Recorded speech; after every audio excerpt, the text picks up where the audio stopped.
صحیح تو روزہ اس کا جو کسی کو مثلاً کوئی اور گناہ کرنے جا رہا ہے حرام کے لیے، تو پھر اس کو ایسا نہیں ہے کہ وہ سفر میں تو روزہ نہیں رکھ سکتا، وہ روزہ رکھ سکتا ہے. یعنی یہ ایک اہم وہ ہے کہ اگر انسان کا سفر جائز ہے جی تبھی وہ اس کا روزہ قصر ہوگا، ورنہ اگر. آخری بات میں آپ سے سامنے عرض کر دوں کہ ممکن ہے کوئی یہ کہے کہ کوئی روزے سے بچنے کے لیے سفر کر رہے ہیں، جی تو کیا یہ جائز ہے؟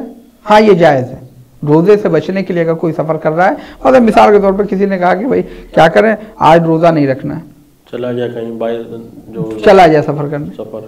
اگرچہ اس میں کراہت ہے جی لیکن یہ گناہگار نہیں گناہگار ہوگا، اس کو سزا بھی نہیں ملے گی، کراہت ہے اس میں. اچھا روزہ جو ہے وہ کن چیزوں سے باطل ہو جاتا ہے؟ روزہ جن چیزوں سے باطل ہوتا ہے اس میں کھانا پینا ہے، انسان کا مجرم ہو جانا ہے عمدن، اور اسی کے ساتھ ساتھ انسان کا یہ ہم بستری ہے، جمع ہے، اور اللہ اور رسول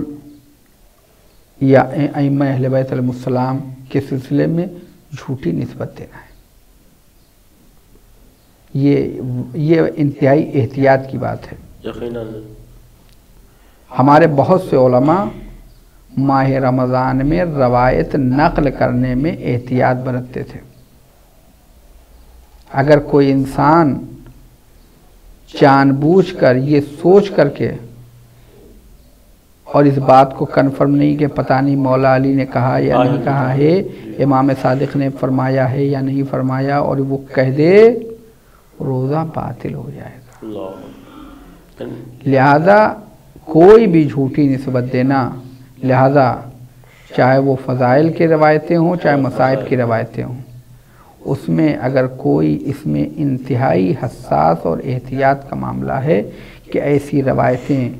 جس کے بارے میں انسان کو یقین نہ ہو اس کو نہ بیان کرے، منسوب نہ کرے، کوئی قول یا منسوب نہ کرے کہ مثلاً امام سجاد نے یہ فرمایا، جی مثلاً امام مولا علی نے یہ فرمایا، امام حسن نے یہ فرمایا، امام سجاد نے یہ فرمایا، یہ اگر کہا اور ایسا نہیں ہے روزہ چلا جائے گا. ہاں اسی طریقے سے جناب سیدہ سے منسوب کوئی واقعہ بیان کرنا، اگر وہ مستند نہیں ہے تو اس سے بھی روزہ، کیونکہ معصوم عالم سے منسوب کر کے کوئی واقعہ بیان کرنا اور اگر وہ مستند نہیں ہے تو روزے پہ بہرحال اثر پڑے گا. تو یہ ایک چیز ہے. پھر حلق کا، غبار کا حلق میں لینا ہے، بہنے والی چیز سے انیما لینا ہے، پانی کا سر میں ڈبونا ہے یعنی ڈبکی لینا ہے، اس طرح کی جو چیزیں اس سے روزہ باطل ہوتا ہے. اچھا سر، بہت سے افراد ہوتے ہیں کہ جیسے سحر وغیرہ کر لیا اور دانتوں میں کچھ پھنسا رہ گیا، اب وہ اگر نگل لیا تو اس کا کیا حکم ہے؟ اگر عمدن دانتوں میں پھنسی ہوئی چیز نگل رہا ہے تو روزہ باطل ہو جائے گا. اسی لیے اس کو یا تو دانت صاف کرے، اگر دانت صاف کرنا واجب نہیں ہے لیکن اگر اس بات کا ڈر ہے کہ کوئی چیز ہوگی جو حلق میں چلی جائے گی تو انسان کو چاہیے کہ دانت صاف کر لے. اچھا اسی طرح یہ ہے کہ جیسے انسان بیمار ہوتا ہے تو گلوکوز ہے یا انجیکشن وغیرہ جو چڑھایا جاتا ہے، اس کے متعلق روزے پہ کیا اثر رہے گا؟ اس سے روزہ باطل نہیں ہوتا. یعنی گلوکوز ہے، انجیکشن وغیرہ، اس سے روزہ باطل نہیں ہوتا ہے. اگر کوئی بچہ اذان صبح کی اذان سے پہلے بالغ ہو گیا، مثال جیسے آپ نے بتایا کہ 15 سال اس کی وہ ہے اور وہ اسی وقت بالغ ہو رہا ہے تو وہ اس کے روزے کا کیا ہوگا؟ اس کو اس دن کا روزہ رکھنا ہوگا. اس دن کا روزہ رکھنا ہوگا. اگر اذان صبح سے پہلے بالغ ہو رہا ہے بچہ یا بچی تو اسے اس دن کا روزہ رکھنا ہوگا.